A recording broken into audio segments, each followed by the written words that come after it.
The idea for a mural on the UCLA campus has been something that's been bantered around for many years. I saw it as fitting into a long history of student and community artistic expression. I thought that people would really want something that was kind of like a yearbook. And that is not exactly the kind of work I do. Well, I'm always looking for the story that has not been told. Like all of my work, it begins with sort of massive research.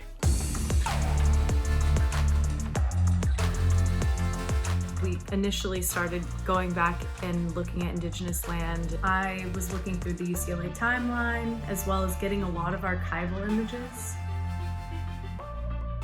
So here we were in a pandemic. What started to evolve was this Zoom life, a tediously slower process. I would assign out different pieces of the work to bring back, and we began a pretty interesting process that began to look like three pieces. The first thing I thought was that it had to be conscious of the environment and who was here first. We began first by painting the landscape of Westwood, and that became the basis for putting memory into the land. And then out of that land comes the figures, the apparitions, the memories. They make a giant circle. We went through a lot of different discussions about who should be there. We went to people who had a critical influence on social justice.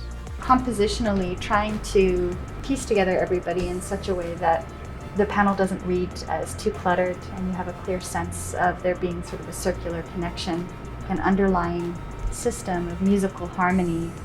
We realized that we should put them in context. There was a student body president, Japanese, who was taken to the internment camps.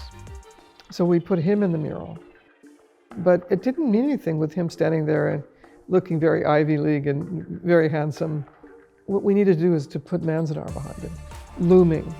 So we made these apparitions of what they were up against, the people who were fighting to end the war. We put the whole Vietnam upheaval behind them. I have a fabulous team, painting portraits over 100 people. One by one by one, your eyes feel like they're going to fall out of your head right in the process.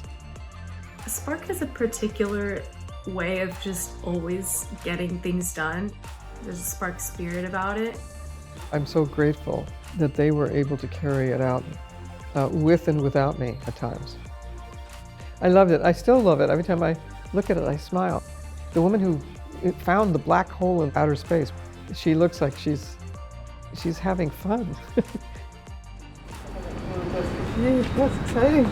So one of the things we've been trying to address for a long time is permanence. The importance of muralism as an art form that is made in relatedness. It's made in relationship to the place that it's painted, to the people that it's painted for, to a kind of interconnectivity between architecture and art. And there is a new process that we are using, we've experimented with. It's actually minerals and materials that will give us the color we want, that are extruded like inkjet, and they're wedged inside of glass. There's only limited numbers of these kinds of renderings of murals. You know, that was just exciting for us to participate in. So we're going to have a wonderful example of a whole new mural that is permanent, that is outdoor, and is digital.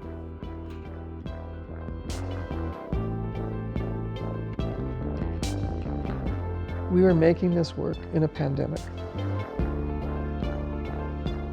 We were making it in the middle of a massive social justice movement.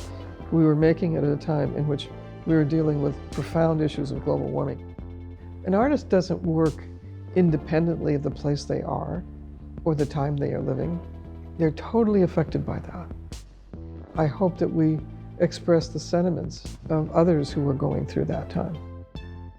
There will be people that will be given hope and agency and understand that they could be part of a community of creating change in the world with their education.